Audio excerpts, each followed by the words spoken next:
সে যদি এত সুন্দর না জানি তাহলে তুমি কত সুন্দর, কত সুন্দর। আল্লাহুম্মা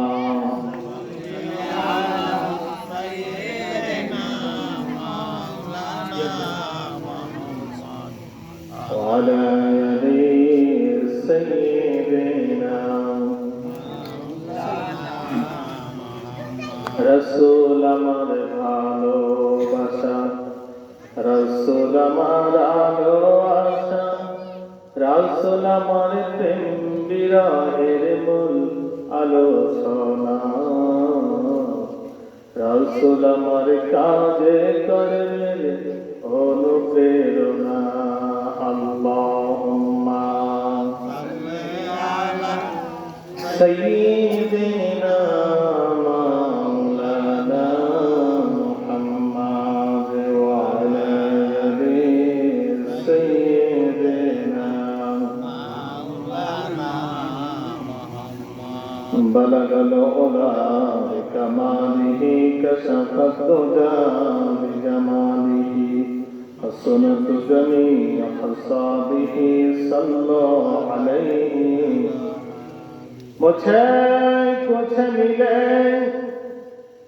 या ना मिले, मोहम्मद मिले, मोहम्मद मिले आने ओ अल्लाह मिले। बलगल उला بكماله كشف الدجى بجماله حسنت جميع خصاله صلى عليه। कोई हमसे रवाना है, कोई आखिर ठिकाना, तो आगे रवाना है, तो पाछे रवाना। बलगल उला بكماله كشف الدجى بجماله حسنت جميع خصاله صلوا عليه। মুআজ্জাজ মুহতারাম শ্রদ্ধা সম্মানিত হযরত উলামায়ে কেরাম, বিয়ার মন্ডল যুব সমাজ ও এলাকাবাসী উদ্যোগে আছে 19তম বার্ষিক ওয়াজ ও দোয়ার মাহফিলের সম্মানিত সভাপতি, সম্মানিত প্রধান অতিথি, সম্মানিত প্রধান বক্তা, বিশেষ বক্তা সহ মাহফিল পরিচালনায় হাফেজ মোহাম্মদ হোসেন আহমেদ ইমাম ও খতিব, বিয়ার মন্ডল জামে মসজিদ, উপস্থিত আমার একান্ত প্রিয় ভাই জনাব নাইম হোসেন আব্দুল বারেক ভাই, একান্ত প্রিয় আমার মুরব্বী একজন যুবক ভাইরা, আমার এলাকার সম্মানিত মা বোনেরা, আসসালামু আলাইকুম ওয়া রাহমাতুল্লাহ। এক আল্লাহ রাব্বুল আলামিনের কাছে আমরা শুকর আদায় করছি। মহান রাব্বুল আলামিন আজকে আমাদেরকে একটা সুন্দর দিনে, সুন্দর পরিবেশে এখানে বসার আসার তৌফিক দিয়েছেন। সেই স্রষ্টার কাছে, মনিবের কাছে একান্ত চিত্তে হৃদয়কে উজাড় করে দিয়ে আমরা সকলেই বলছি আলহামদুলিল্লাহ। দুরূদ ও সালাম পেশ করছি মানবতার মুক্তির দিশারি, সর্বযুগের সর্বশ্রেষ্ঠ মহামানব আমাদের নবী, আপনাদের নবী, বিশ্ব নবী মুহাম্মদ রাসূলুল্লাহ সাল্লাল্লাহু আলাইহি ওয়াসাল্লামের প্রতি আত্মার আত্রা কামনা করছি। নারী এবং পুরুষ যারা দুনিয়ার মধ্যে এসেছিলেন, আবার চলে গেছেন, মহান রব্বুল আলামিন তাদেরকে জান্নাত নসিব করেন, সবাই বলে আমিন। প্রিয় উপস্থিতি, অত্যন্ত দুঃখের বিষয়, যে জায়গায় তাবারকের ব্যবস্থা আছে, যে জায়গায় কি আছে, তাবারকের ব্যবস্থা আছে, পুরো মসজিদটা পড়ে গেল আমাদের সময়, খুব খুশি হয়েছিল। কিন্তু এখন আলোচনা চলবে কোরআন থেকে। জোরে বলেন, কোরআন থেকে। আমরা কোরআনের আলোচনা শুনতে যাচ্ছি, আমাদের মন ভালো লাগে। যতগুলি দোকান এখানে আছে, ফুচকা, তারপর কি আরো কি জানি আছে অনেক কিছু। এই দোকান সকলেই চলে গেলাম, এই দোকানের কাছে আমরা সকলেই চলে গেলাম। দোকানের কাছে গিয়ে আজকে আমরা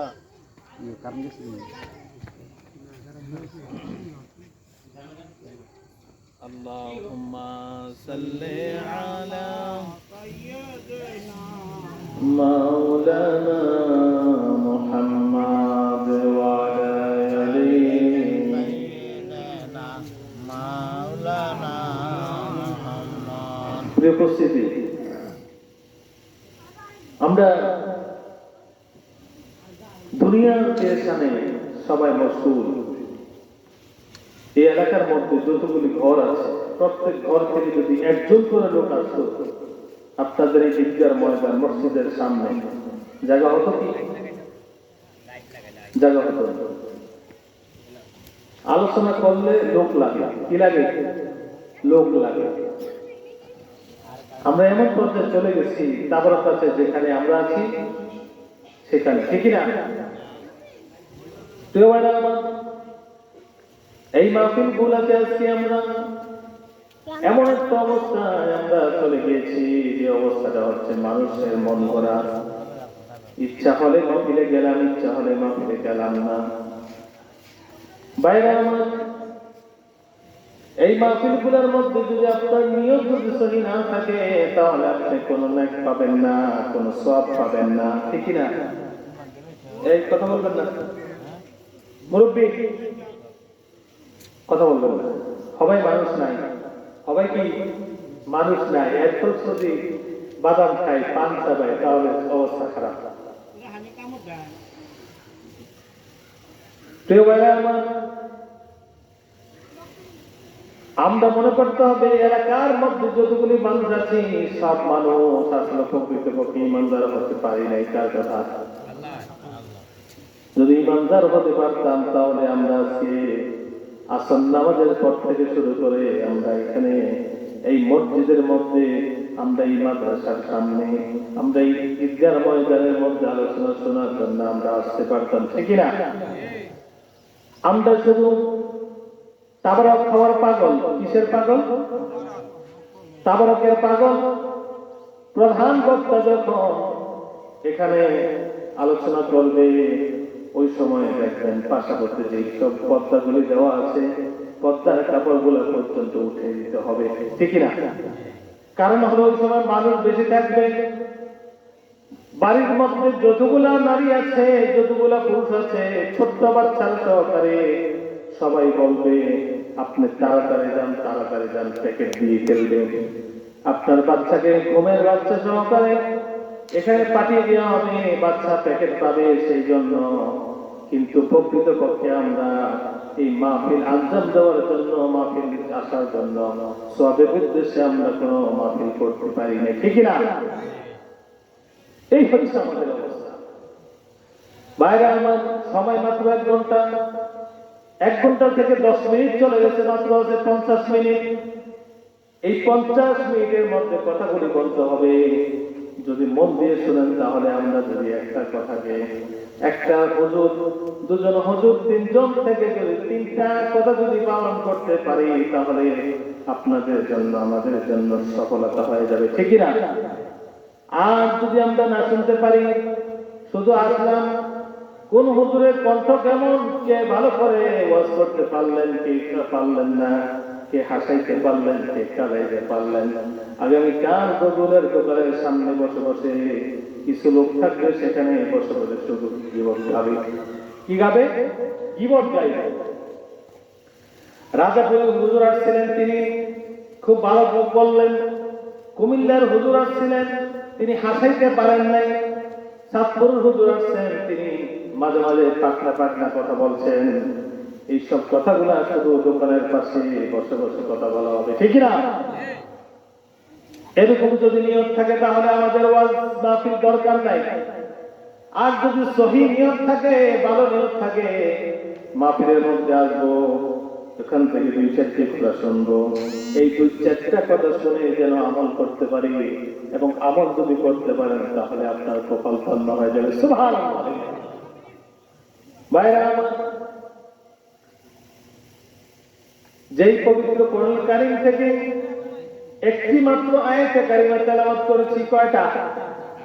জোরে বলেন। একটা মাত্র কোরআনে কারীমের আয়াত তেলাওয়াত করেছি। এই আয়াতের ব্যাপারে আমরা সবাই জানি, এই আয়াতটা সবার মুখস্থ আছে। এটা অনেক পরিচিত, অনেক পরিচিত আয়াত।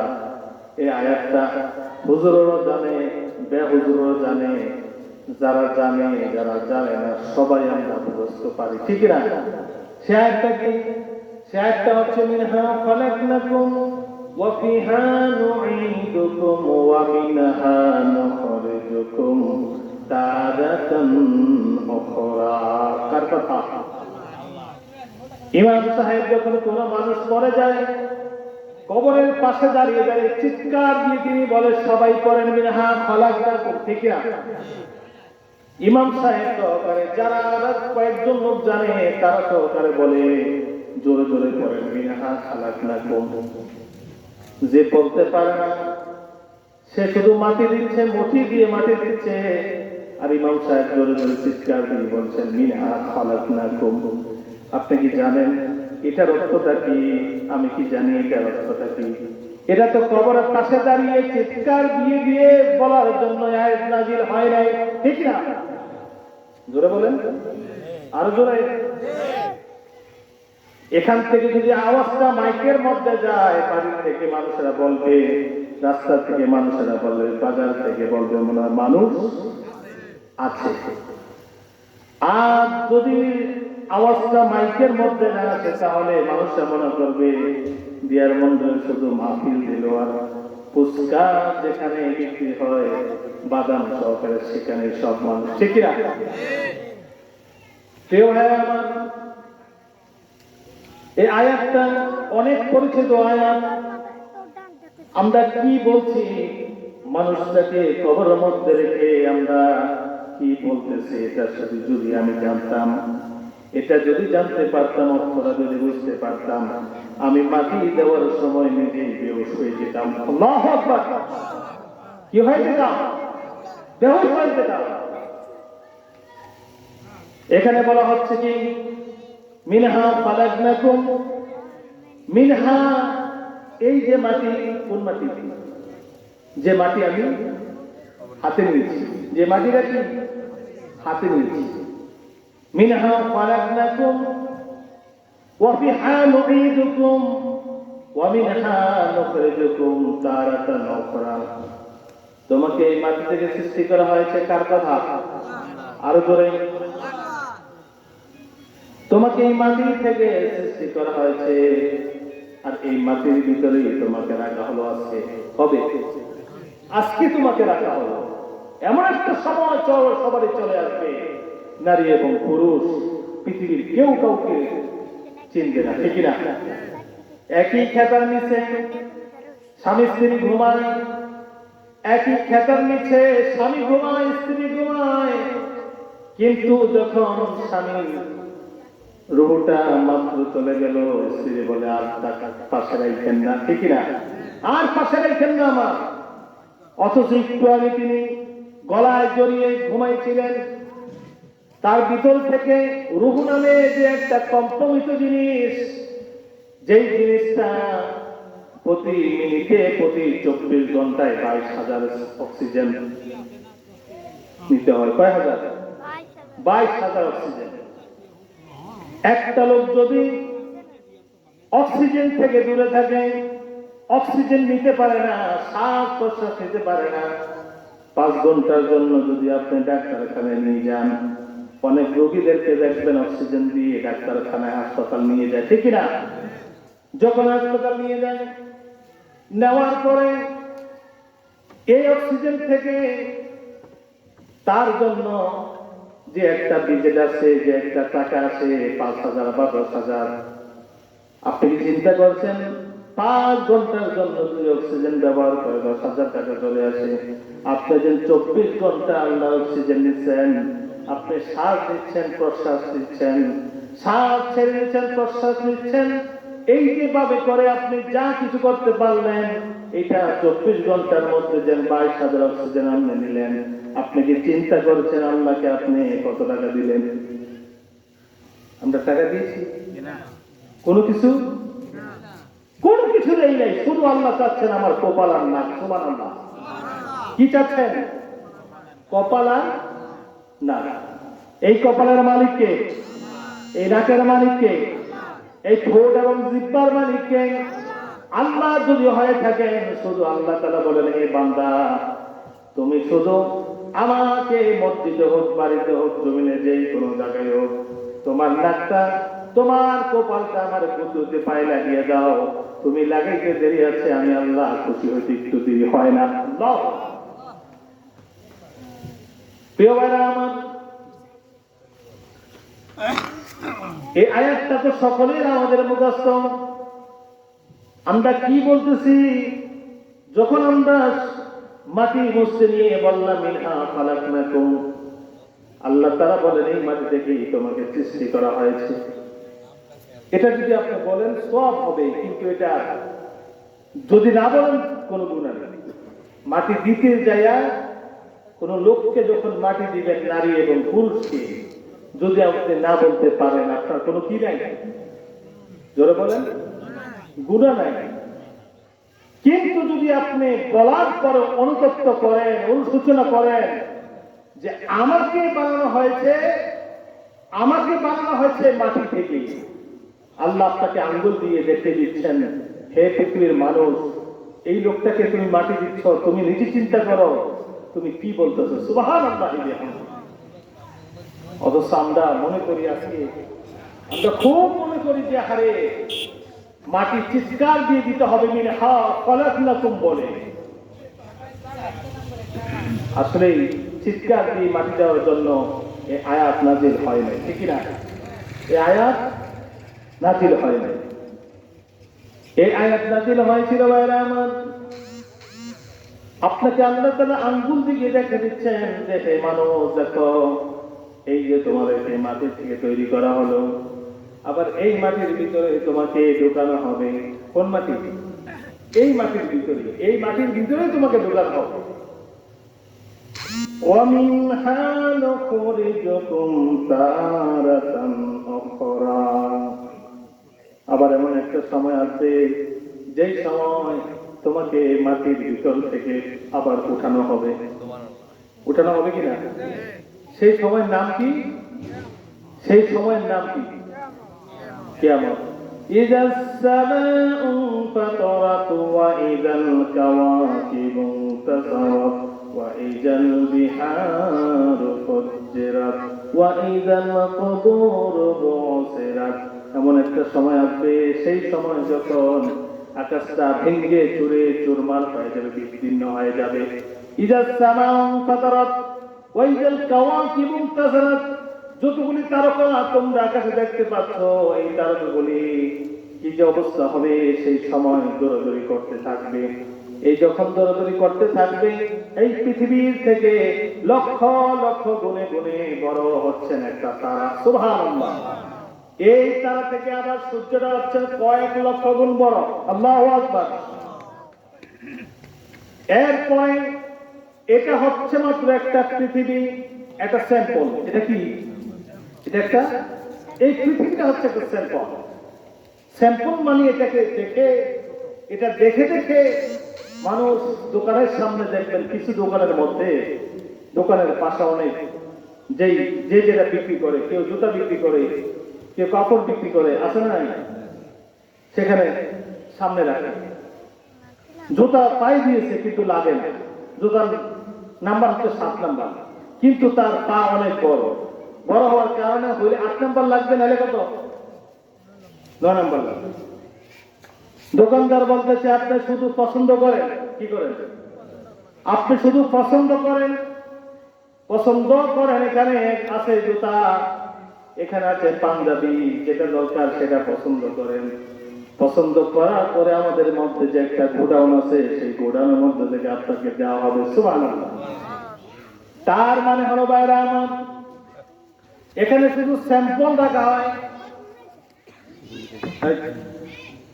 এখানে শুধু স্যাম্পল রাখা হয়, স্যাম্পলের পরে দেখুন এই যে দেখা যায় বলে যে 9 নম্বর জুতা লাগবে, 8 নম্বর জুতা লাগবে, তখন বলে ঠিক আছে আমার গোডাউন থেকে নিয়ে আসি। এই পৃথিবীটা হচ্ছে বিশ্বজাহানের মধ্যে একটা স্যাম্পল। সুবহানাল্লাহ। ব্ল্যাক হোল নাম কি? ব্ল্যাক হোল একটা গ্রহ আছে, এই পৃথিবী, সূর্য, তারা, নক্ষত্র থেকে লক্ষ কোটি কোটি গুণ বড়। এই পৃথিবী থেকে 13 লক্ষ গুণ বড় হলো সূর্য।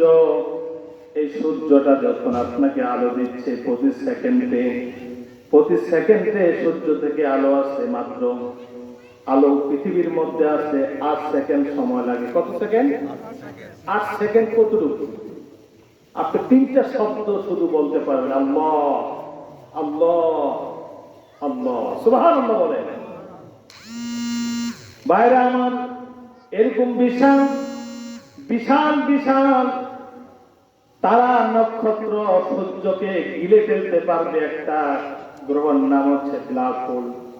এই ব্ল্যাক হোলটা যখন হা করে তাকিয়ে থাকে, যখন হা করে, এরকম পৃথিবী, এরকম আকাশ, এরকম সূর্য, এরকম তারা, নক্ষত্র কয়েক হাজার তার পেটে ঢুকে যাবে। সুবহানাল্লাহ। তারপরও তার কিছু হবে না। তাহলে চিন্তা করে দেখেন, আল্লাহর সৃষ্টি যদি এত বিশাল হয়ে থাকে তাহলে আল্লাহ কত বড়। আল্লাহু আকবার, ঠিক না? আল্লাহর সৃষ্টি সম্পর্কে যদি কোনো মানুষ একটা মিনিট চিন্তা ভাবনা করে, কয় মিনিট? জোরে বলেন।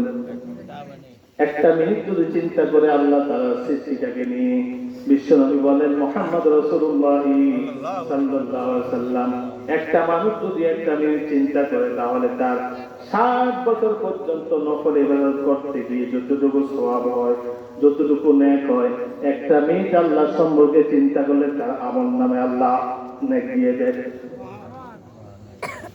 কিন্তু আজকে আমরা করছি। ভাইরা আমার, বলতেছিলাম এই মাটি থেকেই তোমাকে সৃষ্টি করা হয়েছে, আবার মাটির ভিতরে তোমাকে ঢোকানো হবে, আবার এই মাটি থেকেই তোমাকে বের করে দেওয়া হবে। সেই দিনটির নাম হচ্ছে কিয়ামত। সেই দিনটির নাম কি বলেন? সেই দিনটির নাম হচ্ছে কিয়ামত। এই মসজিদ, আপনাদের সেখানে মসজিদ, ইমাম সাহেব প্রত্যেক শুক্রবারে যে আলোচনা করে, এই আলোচনা করার পরে আর কোনো আলোচনা দরকার হয় না, হয় কি? কোনো দরকার ছিল না। একটা শুক্রবার, একটা জুমার দিন একটা আলোচনা যদি আপনি পুঁজি করতে পারেন, এই পুঁজি অনুযায়ী যদি আপনি চলতে পারেন, তাহলে 4টা জুমা যদি 4টা কথা শুনেন, 4টা কথা যদি গুরুত্ব সহকারে আমল করতে পারেন, তাহলে তো আপনার 12 মাসে 4/48টা কথা যদি শুনতে পারেন, এই 48টা কথা যদি আপনি শুনতে পারেন আর আমল করতে পারেন, আপনার জন্য পৃথিবীতে চলা কোনো এমন কোন কঠিন হয়ে যাবে না, ঠিক না? অথচ আমরা শুধু ওয়াজ শুনি, শুক্রবার শুধু ইমাম সাহেবেরা কথা বলেন, এতটুকুই শেষ। এই জন্য আল্লাহ তাআলা বলেন, তোমরা একটা মুনাফিক। তোমরা কি? তোমরা কি? আমাদের গালের মধ্যে দাঁড়িয়ে আছে, মাথার মধ্যে টুপি আছে, গায়ের মধ্যে পাঞ্জাবি আছে, হাতের মধ্যে তাসবিহ আছে, আবার মাথার মধ্যে পাগড়িও থাকে মাঝে মাঝে। কিন্তু তারপর আল্লাহ তাআলা বলেন তোমরা আসলে পূর্ণ ঈমানদার হতে পারে নাই। কে বলছেন? আল্লাহকে যদি বলি আল্লাহ কেন আমরা হতে পারি নাই, আল্লাহ বলেন ওয়া মিনান নাসি মান ইয়াকুলু আমান্না বিল্লাহি ওয়া বিল ইয়াউমিল আখির ওয়া মা হুম বিমুমিনিন। কার কথা? আল্লাহ। সমাজে এমন কিছু লোক আছে যারা বলে আমরা ঈমান এনেছি আল্লাহর প্রতি, আখিরাতের প্রতি আমরা ঈমান আনছি, কিন্তু ঈমান কি বললেই কি ঈমান আনা হয়ে যায় নাকি? বলেন না।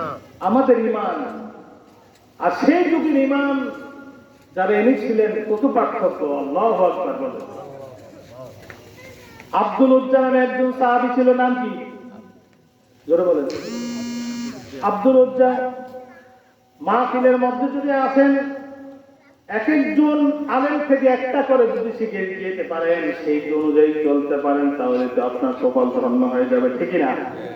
আব্দুল উজ্জার ইমান আর আমাদের মাথার মধ্যে টুপি আছে, গালের মধ্যে দাড়ি আছে, আমাদের ইমান আর ওদের ইমান অনেক দিন রাতের মধ্যে পার্থক্য, ঠিক না ঠিক? শুধু দিন রাত নয়, আকাশ পাতাল পার্থক্য। আল্লাহু আকবার। ভাইরা আমার, আব্দুল উজ্জা বিশ্বনবী মুহাম্মদ রাসূলুল্লাহ সাল্লাল্লাহু আলাইহি সাল্লাম যখন তিনি হিজরত করে মদিনায় চলে গেলেন, মদিনায় যখন চলে গেলেন, মদিনায় চলে যাওয়ার পর এরপরে যখন তিনি আব্দুল উজ্জা তার চাচাকে বললেন, চাচা এই যে মুহাম্মদ সাল্লাল্লাহু আলাইহি সাল্লাম যে কথাগুলি বলেন তার সম্পর্কে আপনি কি বলেন? তিনি বলেন, আমার কোনো তার ব্যাপারে কোনো মন্তব্য নাই। সুবহানাল্লাহ। যদি আপনি তার ব্যাপারে কোনো মন্তব্য না থাকে তাহলে আপনি ঈমান আনেন নাই কেন? আপনি তার উপরে ঈমান আনেন নাই কেন?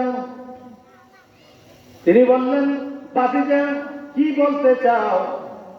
আমি তার প্রতি কখনো ঈমান আনবো না।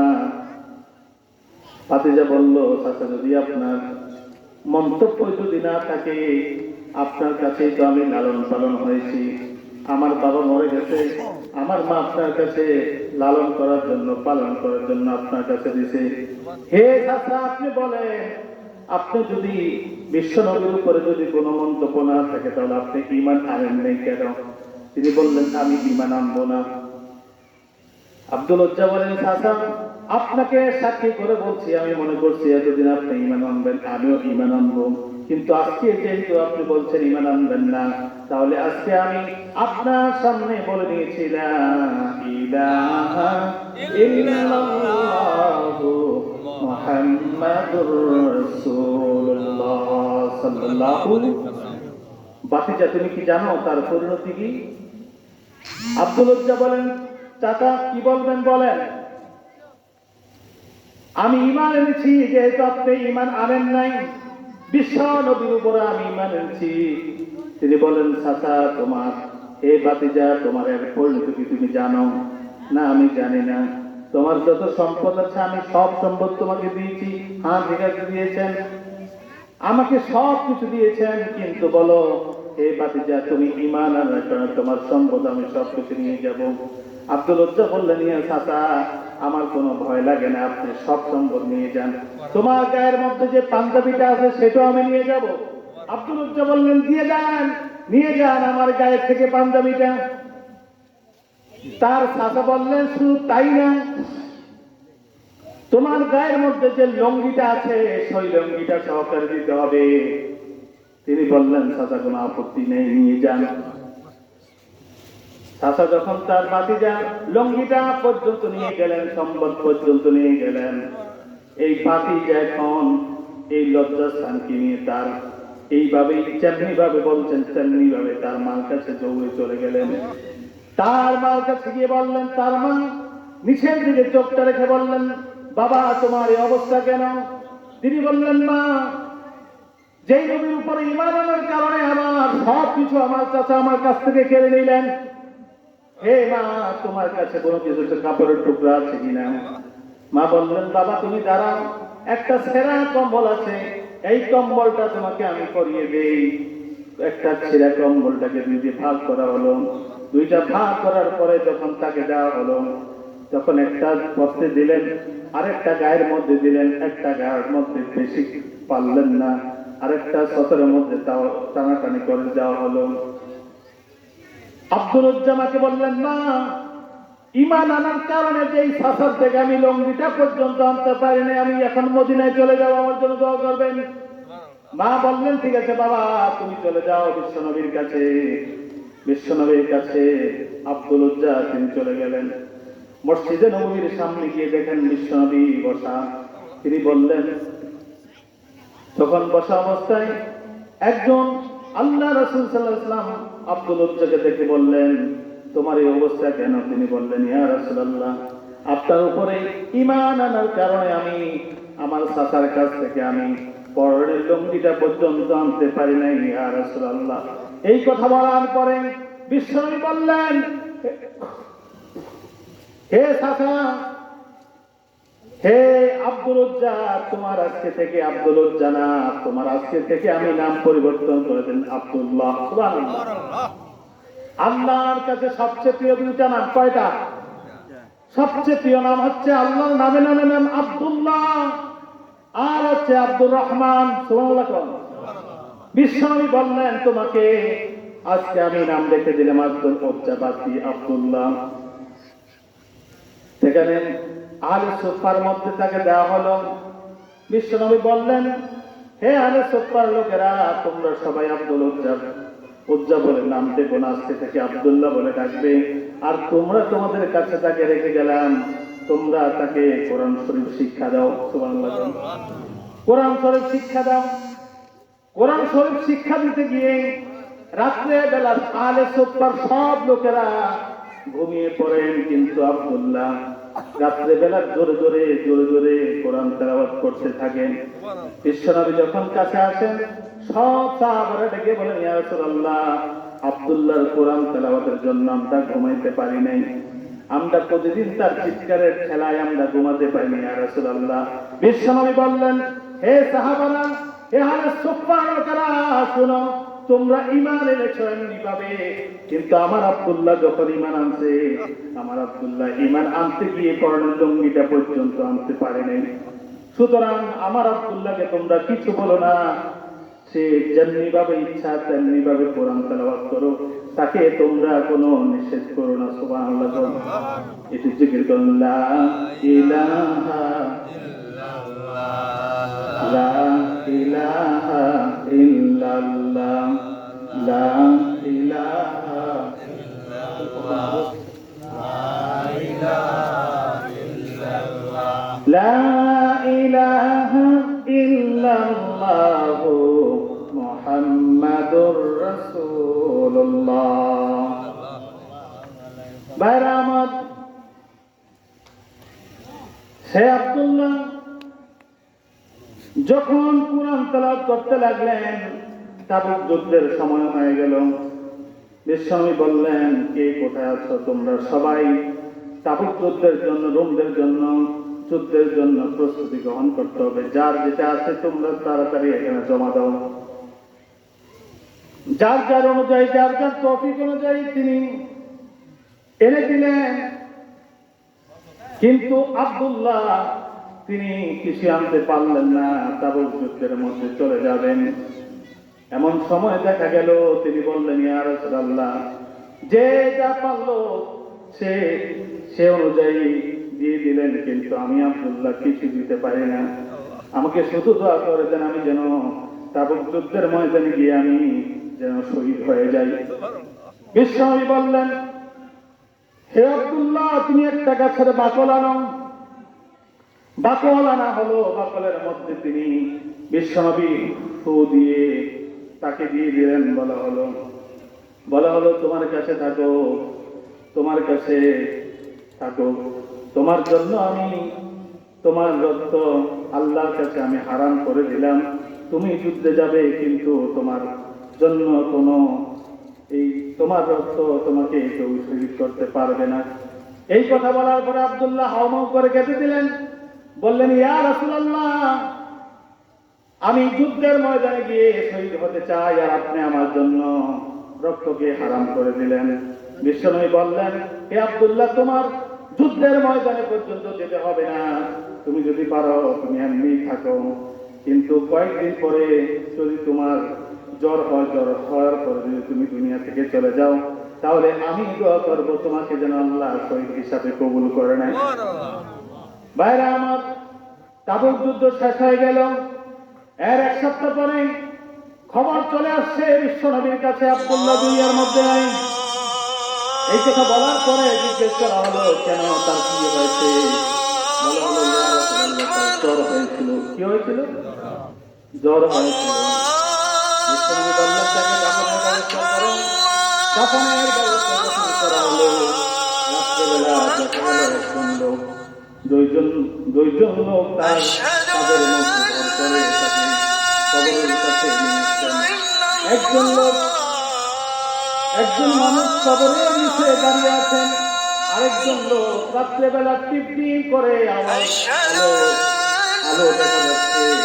যারা নিয়াজ করেন তারা কেউ নেই, তারা সংসারের আবু বকর হযরত ওমর রাদিয়াল্লাহু তাআলা তাদের লাশটা বহন করে আনতেছেন। সুবহানাল্লাহ। যিনি কবরের মধ্যে দাঁড়ালেন তিনি আর কেউ নয়, তিনি হচ্ছেন বিশ্বনবী মুহাম্মদ সাল্লাল্লাহু আলাইহি ওয়াসাল্লাম। এরপরে যখন আবার যিনি নেতৃত্ব হয়ে দাঁড়িয়ে আছেন তিনি আর কেউ নন, তিনি হচ্ছেন সাইয়েদনা বেলাল। দাঁড়িয়ে একটা বাসে নিয়ে দাঁড়িয়ে রইলেন। বিশ্বনবী মুহাম্মদ রাসূলুল্লাহ সাল্লাল্লাহু আলাইহি ওয়াসাল্লাম যখন আব্দুল্লাহকে কবরের মধ্যে রাখলেন, কবরের মধ্যে রাখার পরে তিনি বললেন, হে আল্লাহ, আকাশের দিকে তাকিয়ে আব্দুল্লাহকে এতদিন পর্যন্ত থেকে শুরু করে কবর পর্যন্ত আমি মুহাম্মদ তার উপরে সন্তুষ্ট ছিলাম, তার উপরে সন্তুষ্ট থাকো। আল্লাহু আকবার। বিশ্বনবী যখন দোয়া করলেন, আল্লাহ রাসূল যখন দোয়া করলেন, ইবনে মাসউদ তিনি চিৎকার দিয়ে কাঁদতেছেন, আমি যদি আজকে আব্দুল্লাহ হতে পারতাম তাহলে আল্লাহ রাসূল আমাকে নিজ আমার জন্য দোয়ার ব্যবস্থা করতেন। সুবহানাল্লাহ। ঠিক না? এই হলো তাদের ঈমান। তাহলে চিন্তা করেন ভাইরা আমার, তাদের ঈমান আর আমাদের ঈমান পার্থক্য আছে না নাই? জোরে বলেন। তাদের ঈমান আমাদের ঈমান অনেক অনেক ভাবে পার্থক্য আছে। আমরা মনে করি আমরা তো ঈমানদার, আমরা মনে করি কি আমরা ঈমানদার, কিন্তু প্রকৃতপক্ষে আমরা আসলে যথার্থভাবে আমরা ঈমানদার হতে পারি নাই। ভাইরা আমার, মহিলাদের মধ্যে 6 জন মহিলা হচ্ছে সর্বশ্রেষ্ঠ মহিলা। সুবহানাল্লাহ। কয়জন? 6 জন মহিলা। 6 জন মহিলার মধ্যে একজন হচ্ছে ইব্রাহিম আলাইহিস সালামের স্ত্রী হাজার। একজন স্ত্রীর নাম কি? হাজার। আরেকজন হচ্ছেন ফেরাউনের স্ত্রী আসিয়া। আরেকজন হচ্ছেন খাদিজা রাদিয়াল্লাহু তাআলা। আরেকজন হচ্ছেন মরিয়ম আলাইহিস সালাম।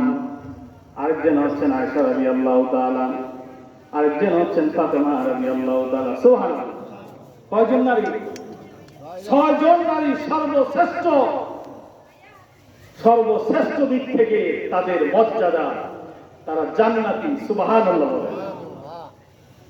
এর মাঝে একজন হলো ফেরাউনের স্ত্রী। ঠিক না? ঠিক। ফেরাউন কি দাবি করছিলেন বলেন?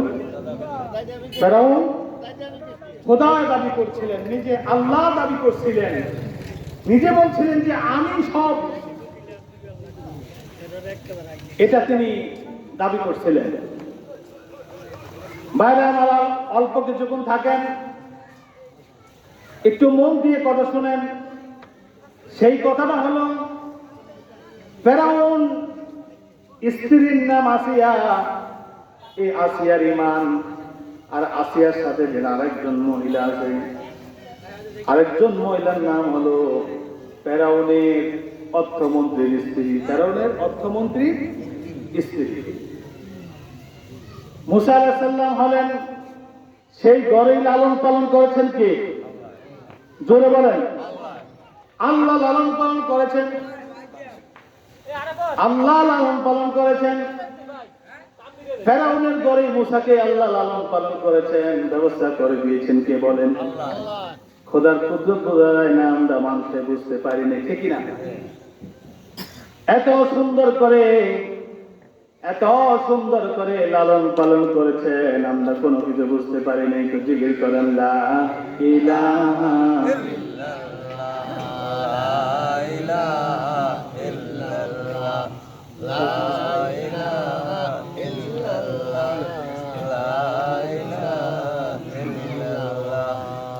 লা ইলাহা ইল্লাল্লাহু মুহাম্মাদুর মুহাম্মাদুর রাসূলুল্লাহ। ভাইরা আমার, এই ফেরাউনের স্ত্রী, ফেরাউন ছিলেন আসল জামাই, আসল স্বামী, ঠিক না বেটি? যখন দেখলেন তিনি আল্লাহ দাবি করলেন, খোদা দাবি করলেন, কিন্তু তারপরও স্বামী হিসাবে তাকে যতটুকু সম্মান দেওয়ার দিয়েছেন, কিন্তু ঈমান আনার ব্যাপারে তাকে কোনো একটু রেসপন্স করে নাই, ঠিক না? যখন ফেরাউন বলল যে আমার উপর ঈমান আনতে হবে, আমার কাছে মাথা নত করতে হবে, তার স্ত্রী বললেন না, কখনো সম্ভব নয়। যিনি আমাকে সৃষ্টি করেছেন, আকাশের মালিক, তাকে আমি এই কপাল আর নাক দিব, তার কথাই শুনবো, তিনি যা কিছু বলেন তার কথাই শুনবো, তুমি স্বামী হিসেবে যেটা বলো সেটা শুনবো, কিন্তু খোদা সম্পর্কে, আল্লাহ সম্পর্কে আমি ঈমান তোমার উপরে আনতে পারবো না। সুবহানাল্লাহ। ফেরাউনের অর্থমন্ত্রী স্ত্রী সহকারে যখন ঈমান আনলেন, মুসার প্রতি বললেন লা ইলাহা ইল্লাল্লাহু মুসা কালিমুল্লাহ। ফেরাউনের কাছে খবর চলে আসে যে তিনি ঈমান গ্রহণ করেছেন। অর্থমন্ত্রীর স্ত্রী সহ তিনি ডাকলেন আর বললেন, তোমরা কি ঈমান আনছো নাকি? তারা বললেন, হ্যাঁ, আমরা ঈমান আনছি। তোমাদের পরিণতি কি হবে তোমরা জানো? জানি। তোমাদের পরিণতি খুব ভয়ঙ্কর হবে। তোমরা কেন আমার প্রতি ঈমান নাইনি?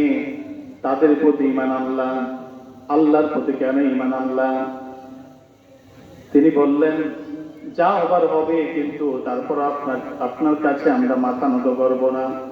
আমরা একমাত্র আল্লাহর উপরে ঈমান আনছি, আপনাকে কোনো আমরা আপনার উপরে ঈমান আনতে পারবো না, যেহেতু আপনি মানুষ।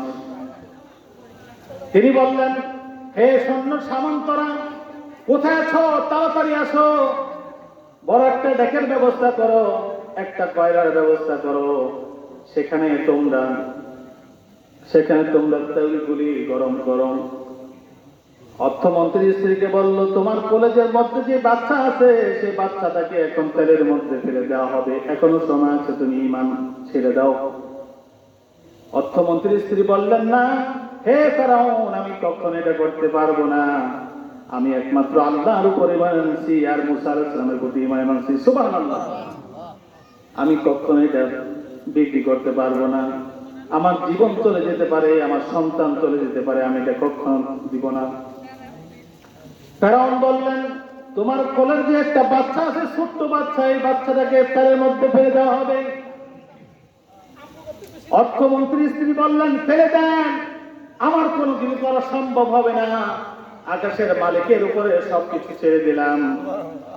কিন্তু এই কথা বলার পরে ছোট্ট বাচ্চাটাকে টান মেরে যখন তৈলের মধ্যে ফেলে দেওয়া হলো, ছোট্ট বাচ্চা, দুধের বাচ্চা, তৈলের মধ্যে পড়ে হাতটাকে উঁচু করে দিয়ে বলে, মা তুমি চিন্তা করো না।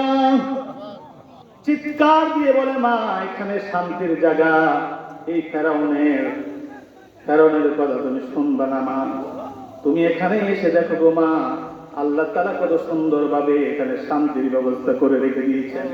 ছোট্ট বাচ্চার জবান থেকে কথাগুলি যখন বেরিয়ে আসে, তখন তাদের ঈমান বৃদ্ধি হয়ে গেল। সুবহানাল্লাহ।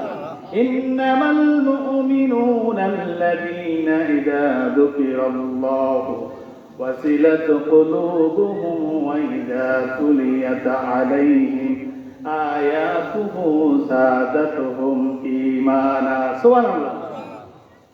যখন মানুষের পবিত্র কোরআনের কথা শুনে তখন ঈমান বৃদ্ধি করে দেন কে? ঠিক না ভাই? ঠিক। এখানে যারা বসে বসে কোরআনের কথাগুলি শুনছেন, তাদের ঈমান কি এখন কমে না বাড়ে? এই জন্য আল্লাহ তাআলা বলেন, ইন্নামাল মুমিনুনা আল্লাযীনা ইযা যুকিরাল্লাহু ওয়াজিলাত কুলুবুহুম। যখন মানুষেরা প্রকৃতপক্ষে ঈমানদার, তো তারাই যারা আল্লাহর কথাগুলি শুনে, কোরআনের কথাগুলি শুনে, আর কোরআনের কথাগুলি শুনতে গিয়ে তাদের ঈমানটা বৃদ্ধি পেতে থাকে, তাদের হৃদয়টা কাঁপতে থাকে, ঠিক না? যখন সন্তান বলল, মা তুমি চিন্তা করো না, তাড়াতাড়ি আসো, এটা গরম তৈল নয়, এটা হচ্ছে শান্তির জায়গা, এই কথা বলার পরে ছোট্ট বাচ্চার কথা শুনে ফেরাউনের অর্থমন্ত্রীর স্ত্রীর ঈমানটা বেড়ে গেল। তিনি বললেন, হে ফেরাউন, আমাকে তুমি যদি তেলের মধ্যে না আরো বড় শাস্তি দাও আমার কোনো সমস্যা নেই, তারপর আমি ঈমান হারা হতে পারবো না। আল্লাহু আকবার বলেন। ছেলেটাকে পালনের পরে ছেলেটা তেলের মধ্যে পালনের পরে রোস্ট হয়ে গেলেন। এরপরে মহিলাটাকে ফেলে দিলেন তেলের মধ্যে। আসিয়া সেখানে দাঁড়িয়ে দাঁড়িয়ে দেখতে পেলেন। এখন ফেরাউন ছোট্ট বাচ্চা, দুধের বাচ্চা আর মাকে যখন রোস্ট করে ফেলে হলো, দেয়া হলো তার স্ত্রীর সামনে। ফেরাউন এখন বলে, হে স্ত্রী, তুমি তো আমার স্ত্রী। আসিয়া বলেন, হ্যাঁ আমি তো আপনার স্ত্রী, কি বলতে চান বলেন।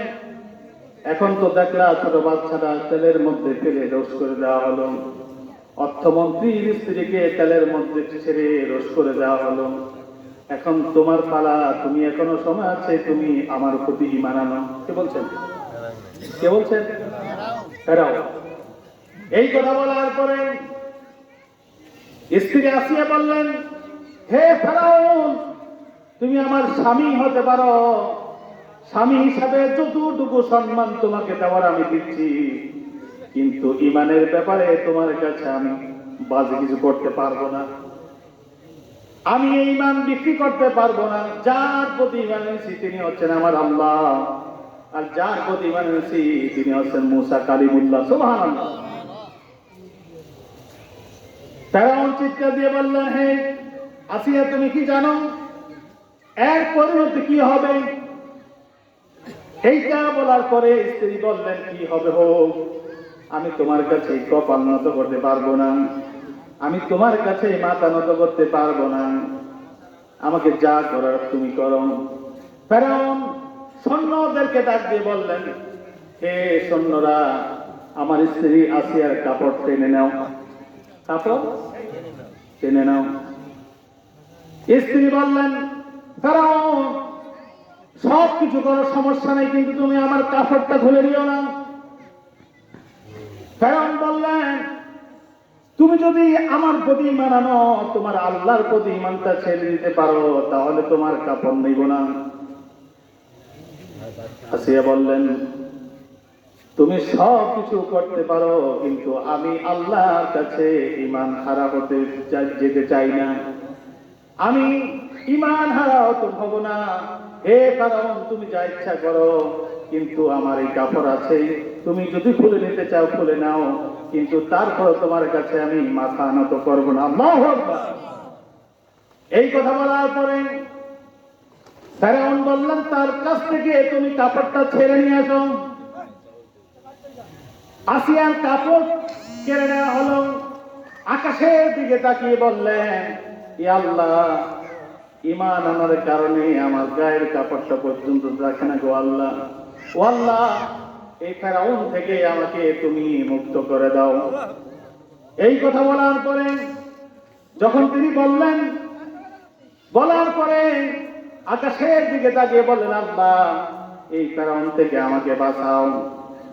ফেরাউন বললেন, এই স্ত্রী, হে আসিয়া, এরপরও আরো ভয়ঙ্কর শাস্তি আছে, এখনো সময় আছে। তখন বলা হলো, কি শাস্তি দিবা? বলা হলো যে তোমাকে কাঠের মধ্যে শোয়াই দেওয়া হবে, পেরেক মারা হবে, তোমার দুই পায়ে মারা হবে পেরেক, দুই হাতে পেরেক মারা হবে, এরপরে তোমাকে তেলের মধ্যে দেওয়া হবে। আসিয়া কি পেরেক মারা হলো, দুই পায়ের মধ্যে পেরেক দেওয়া হলো, দুই হাতের মধ্যে পেরেক দেওয়া হলো। যখন পেরেক দেওয়া হলো, আসিয়া আকাশের দিকে তাকিয়ে বলেন, আল্লাহ, ঈমান আনার কারণে যেহেতু আমি আজকে আমার শরীর থেকে কাপড়টা পর্যন্ত নিয়ে গেল গো আল্লাহ, ঈমান আনার কারণে যেহেতু আমার এই অবস্থা, আল্লাহ, এই ফেরাউন থেকে আমি আসিয়াকে তুমি বাঁচাও। সুবহানাল্লাহ। এই কথা বলার পরে আল্লাহ তাআলা আরশে বসে বসে এই ঘটনাগুলো যখন দেখতেছিলেন, তখন আল্লাহ খুশি হয়ে গেলেন। আর জিবরাইলকে ডেকে বললেন, জিবরাইল, যা তাড়াতাড়ি আমার জান্নাতটা আমার আসিয়ার সামনে নিয়ে ধর। সুবহানাল্লাহ। আমার আসিয়ার সামনে নিয়ে ধরো, আমার আসিয়া যেন আমার জান্নাতের দিকে তাকিয়ে তাকিয়ে যেন আমার কাছে আসতে পারে, আসার পরেই তা আমি আমার আসিয়াকে জান্নাতের মধ্যে দিয়ে দিব। সুবহানাল্লাহ। ভাইরা আমার, এরপরই তাকে ফেলের মধ্যে ফেলে দেয়।